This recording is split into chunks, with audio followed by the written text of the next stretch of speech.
Governor மாளிகையில் மந்திரி அமைச்சர் பதவி ஏற்க போகும்போது விஜய் என்ன சொன்னார்னா, நீங்கள் மந்திரி சபை சேர்ந்ததுனால தான் எங்கள் மந்திரி சபை நிறைவு பெற்றது அப்படின்னாரு, முழுமை பெற்றதுன்னாரு.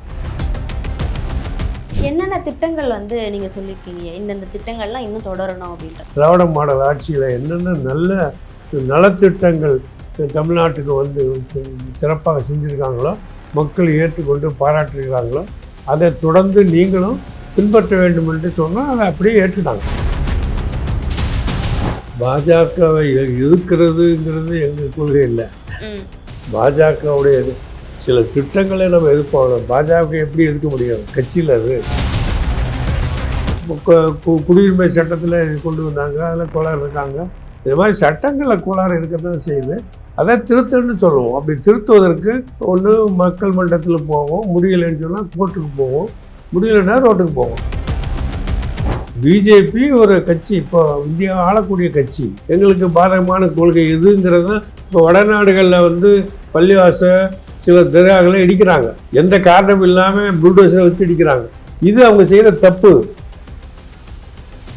நாங்கள் யாரையும் எதிரியாக நினச்சதும் இல்லை. பிஜேபி எங்களுக்கு எதிரி கிடையாது, அப்படிலாம் கிடையாது. எங்களுக்கு எதிரின்னு சொன்னால் சைத்தான் தான் ஒரு மனுஷனுக்கு எதிரியாக இருக்கான தவிர எந்த மனிதனும் எதிரி கிடையாது.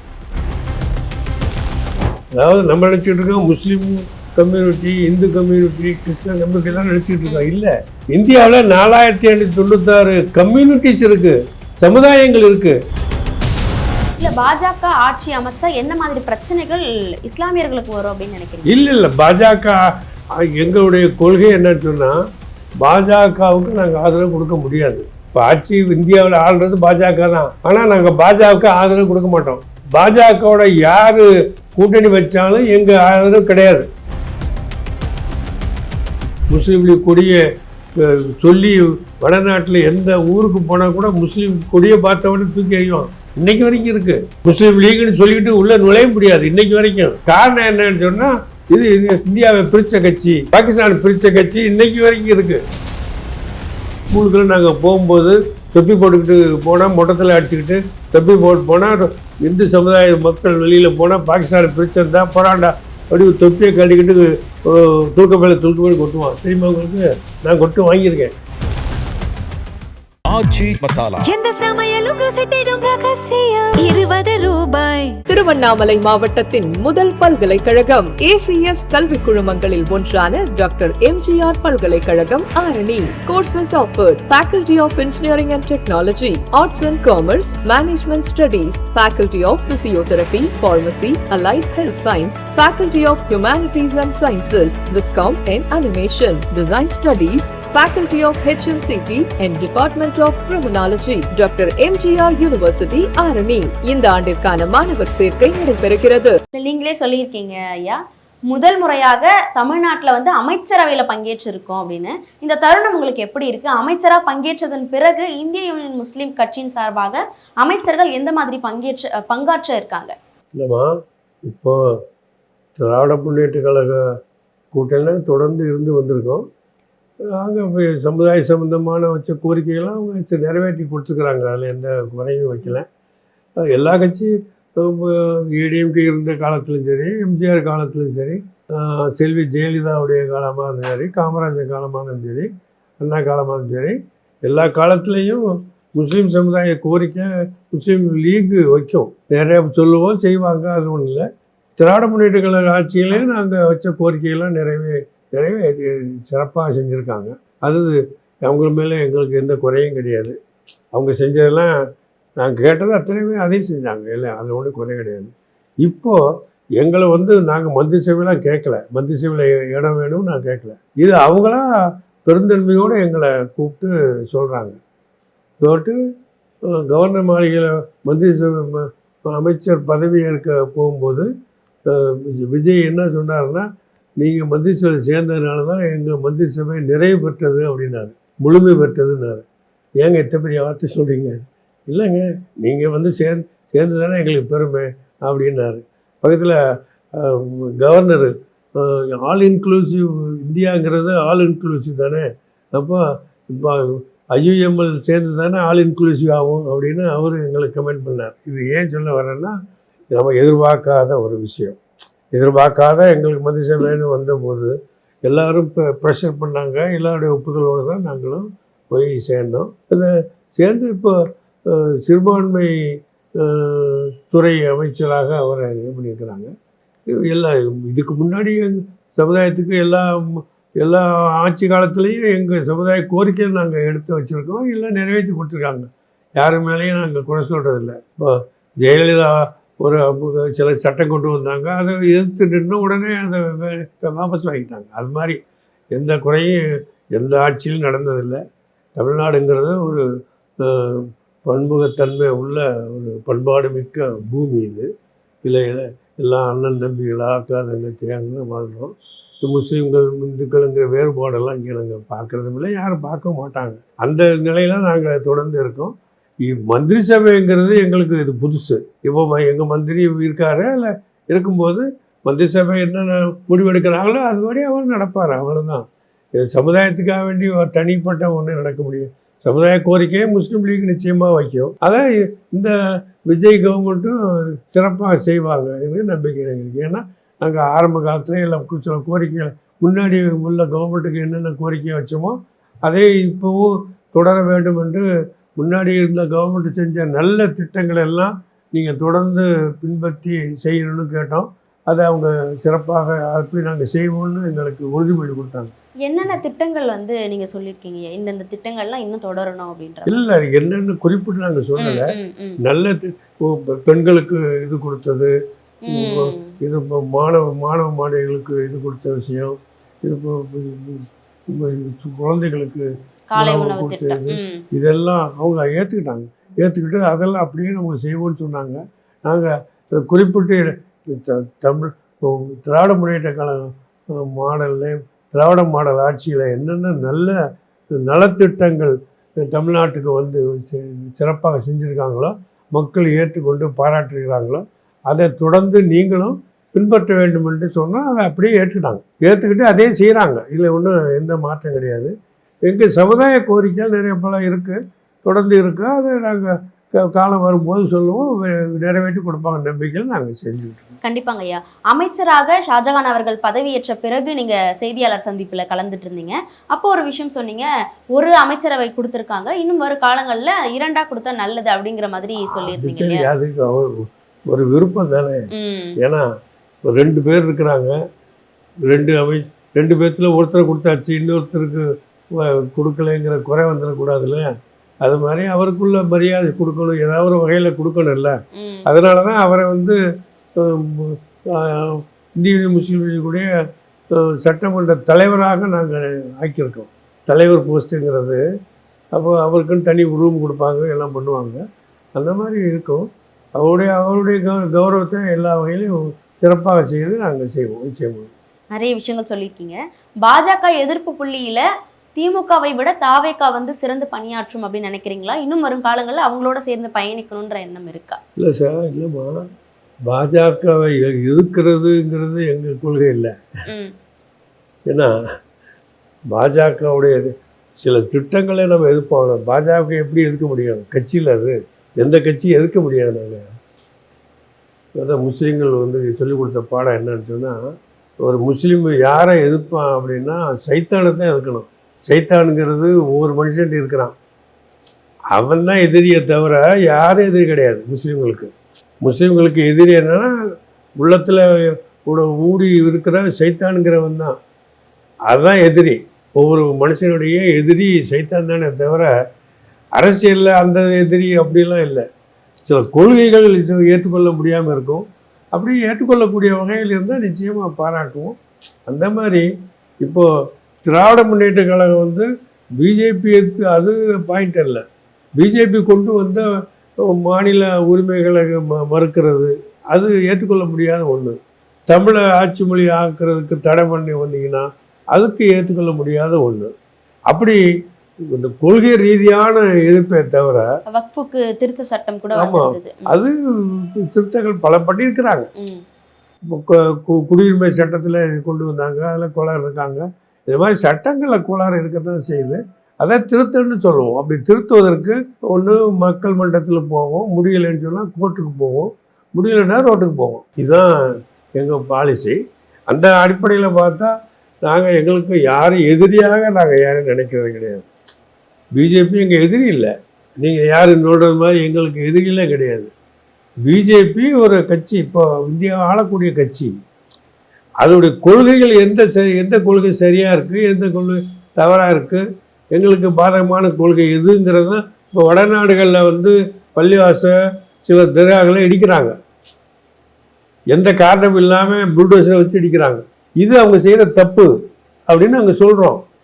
அங்கே நாங்கள் எங்களுடைய போராட்டத்தை செய்கிறோம். இதை இப்போ இந்த பள்ளிவாச ஏன் அடிக்கிறேன், எங்கள் தர்காவையே அடிக்கிறேங்கிறது இது மாதிரி அது மாதிரி அந்த சில கொள்கைகளுடைய நடைமுறையை தான் நாங்கள் இருக்கிறது. எந்த கட்சியும் எதிரி எங்கள் கிடையாது, எந்த கட்சியும் நாங்கள் எதிர்க்கிறது கிடையாது. எல்லா கட்சியும் ஜனநாயகத்தில் உரிமை உண்டுமா, அந்த எல்லா கட்சியும் அந்தந்த.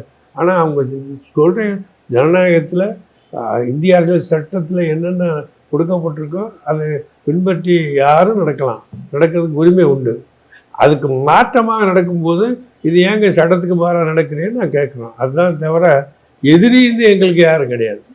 நாங்கள் யாரையும் எதிரியாக நினச்சதும் இல்லை. பிஜேபி எங்களுக்கு எதிரி கிடையாது, அப்படிலாம் கிடையாது. எங்களுக்கு எதிரின்னு சொன்னால் சைத்தான் தான் ஒரு மனுஷனுக்கு எதிரியாக இருக்கான்னு தவிர எந்த மனிதனும் எதிரி கிடையாது. அப்படிதான் நாங்கள் பார்க்குறோம். சரிங்க ஐயா, ஆரம்பத்தில் பேசுகிறப்ப சொல்லியிருந்தீங்க ஜனாதிபதி ஆட்சி வந்துடும், அது மறைமுகமாக பிஜேபி ஆட்சி அப்படின்ற மாதிரி. அப்படி இருக்கும் பொழுது பிஜேபி வர வேண்டாம் அப்படின்னு நினைக்கிறீங்க அப்படின்னா இப்போ பிஜேபி ஏதோ ஒரு விதத்தில் வந்து அச்சுறுத்தலாக இருக்குது. இல்லை பிஜேபி ஏன்னா அவங்க சொல்கிற பாலிசி இந்தியாவை இந்து மயமாக்கணுங்கிறாங்க, இந்தியா முழுவதையும் இந்துத்துவாங்கிறாங்க. இந்தியாவுக்கு இந்தியத்துவம் தான் இந்தியாங்கிறது இந்தியத்துவம், நாட்டு இந்துத்துவம். இந்தியாவில் வந்து ஆந்த்ரோபாலஜி சர்வே எடுத்த முடிவு கல்கத்தாவுடைய ஹெட் ஆஃபீஸ் இருக்குது. அங்கே ஆந்த்ரோபாலஜி சர்வே எடுத்து 1985 1991 வரைக்கும் எடுத்தாங்க சர்வே, இந்தியா முழுதும். அந்த சர்வே இந்த மாதிரி இங்கே இருக்குது, எல்லாம் இப்போ 47 வால்யூம்க்கு வச்சுருக்கோம் அந்த சர்வே. அந்த சர்வே அப்படின்னா 47 வால்யூம்கள் இருக்குல்ல, 47 வால்யூமில் என்ன முடிவு சொல்லியிருக்கிறாங்க அப்படின்னா, இந்தியா முழுவதும் காடு மேடு கடற்கரை ஓரம் அப்படின்னு எல்லா இடத்துலையும் மலையடி வாரம் எல்லா இடத்துலையும் வாழக்கூடிய மக்கள் 4296 கம்யூனிட்டிஸ்.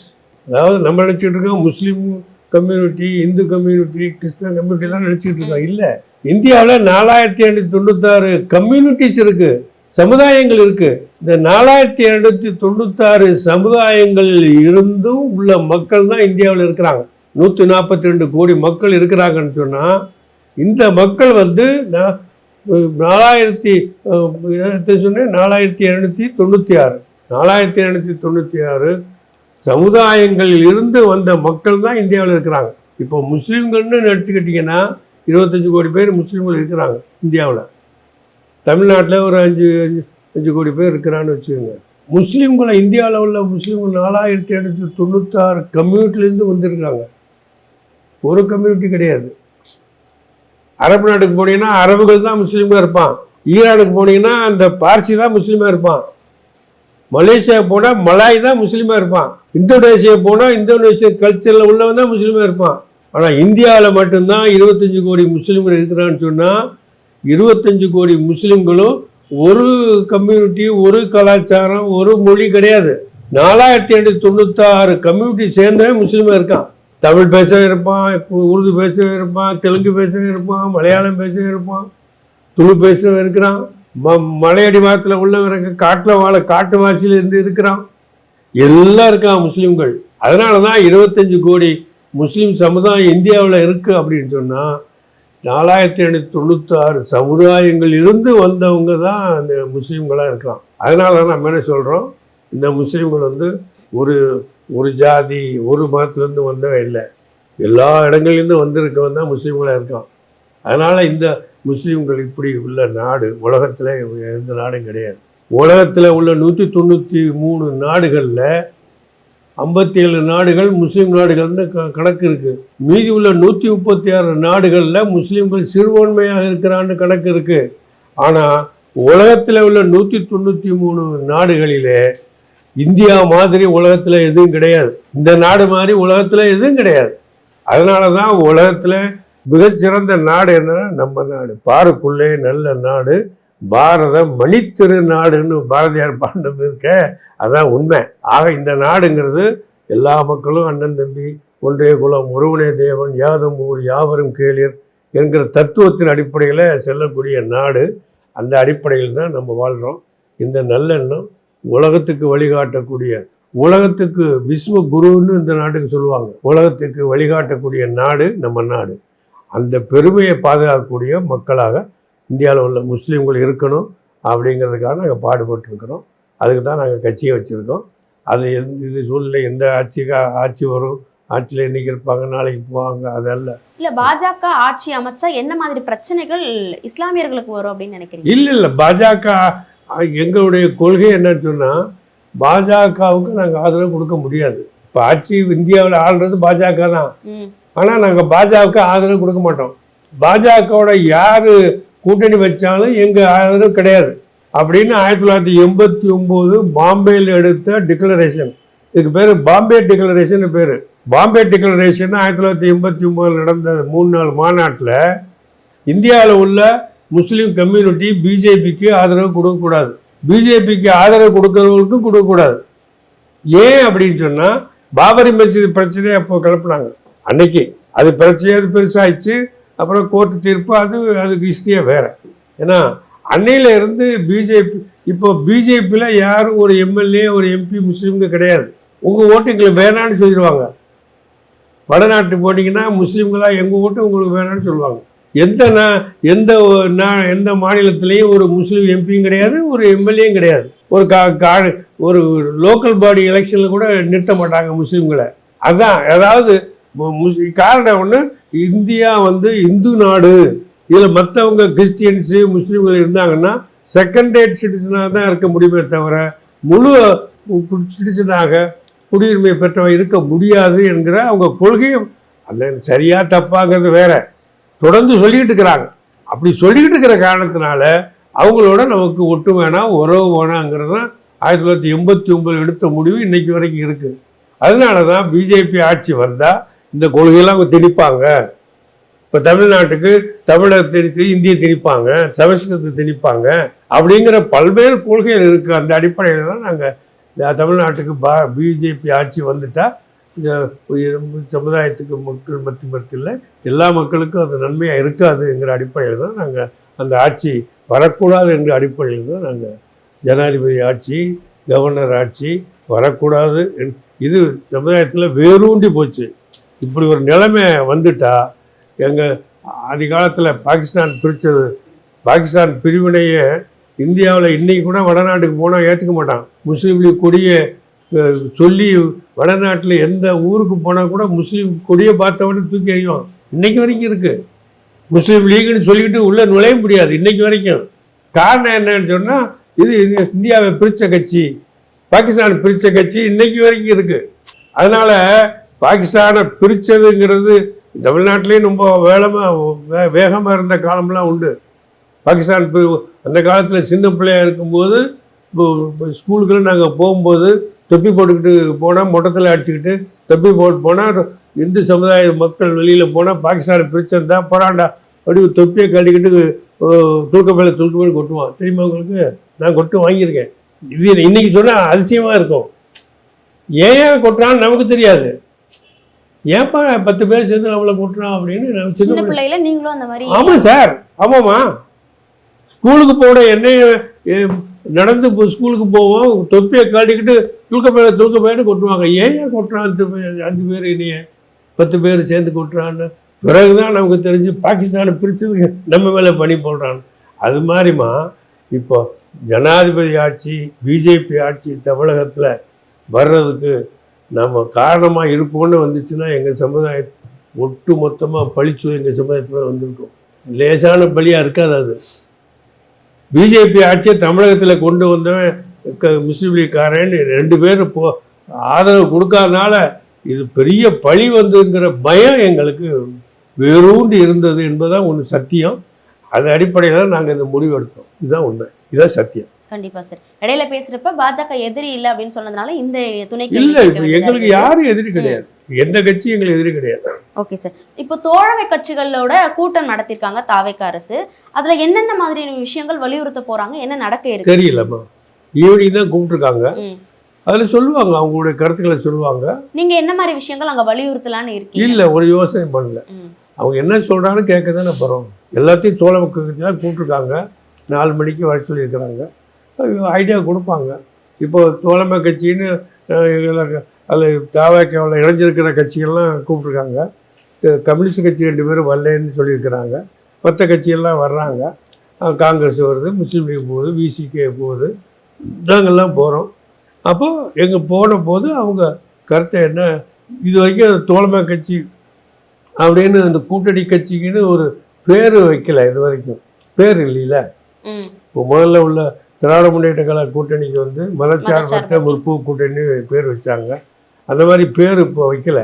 நாங்கள் இப்போ கூட்டணியில் பேர் இல்லாத கட்சி தானே சேர்ந்துருக்கோம்.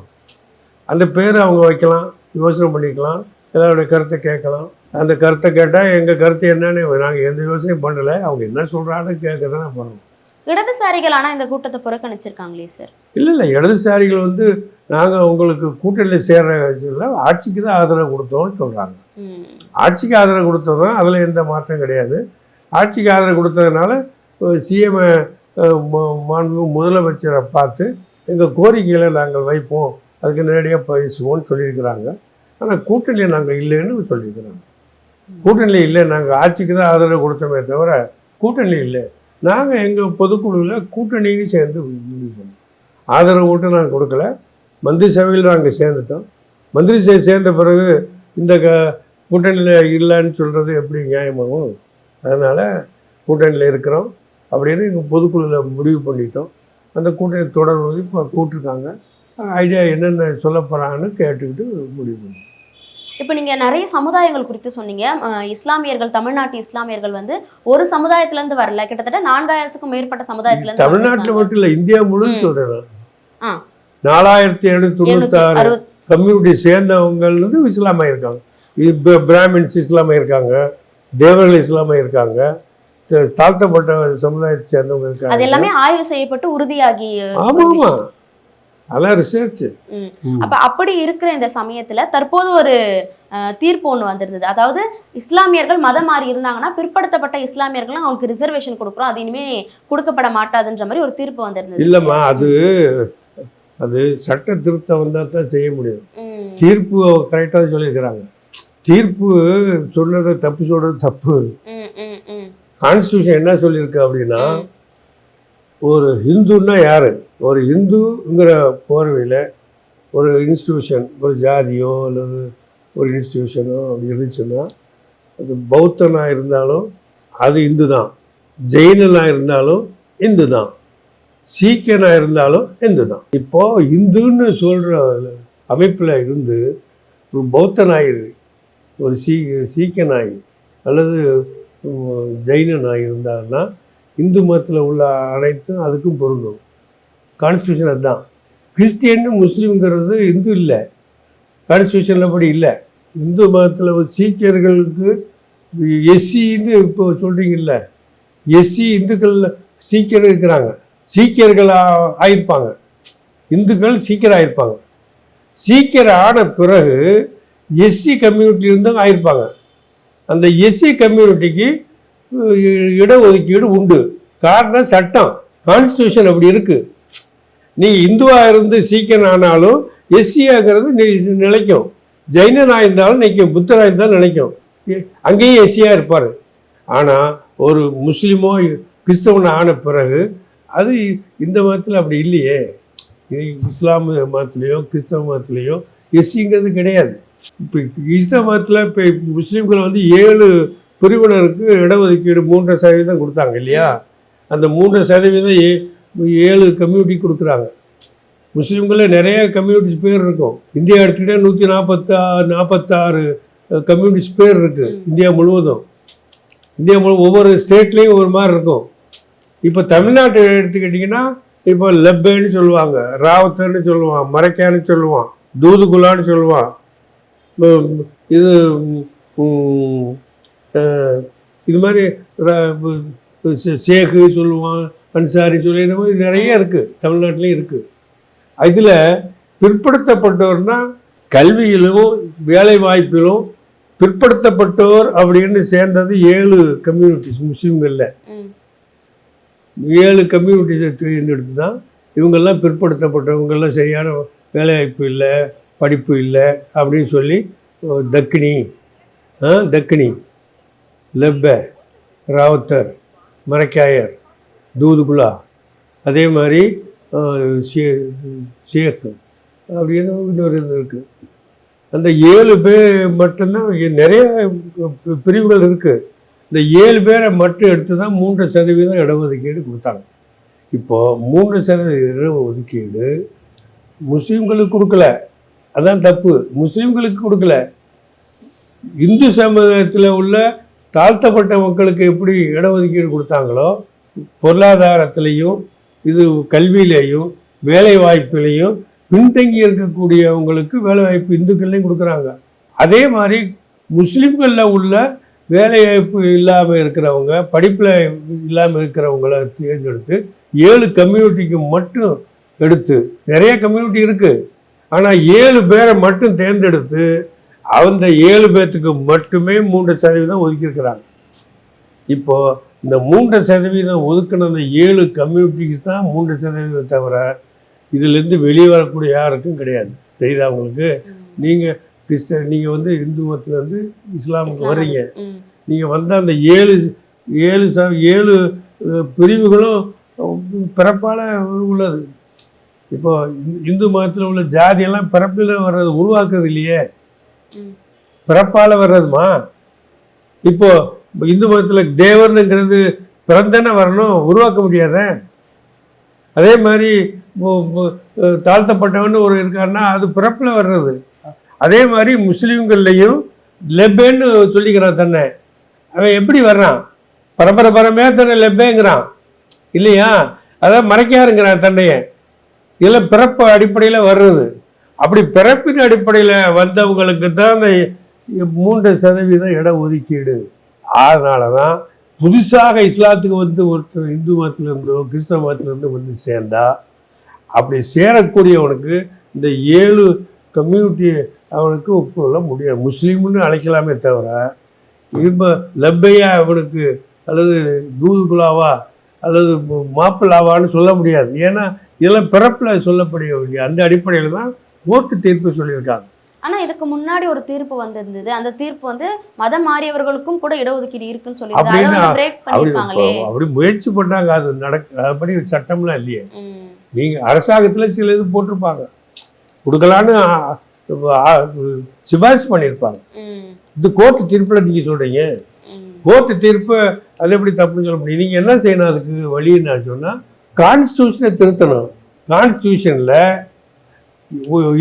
இந்து சமுதாயம் இந்துவாக இருக்கக்கூடிய ஒரு ஆள் புத்தனாக, ஜெயினனாக, சீக்கியனாக மாறினாலும் இந்து மதத்தில் உள்ள அதே ஜாதிய அமைப்பு கட்டுப்பாட்டுக்கு எப்படி உரிமை கொடுக்குறீங்களோ அதே மாதிரி மதம் மாறினாலும் கொடுக்கலாம் அப்படின்னு கான்ஸ்டியூஷனை திருத்தணும்.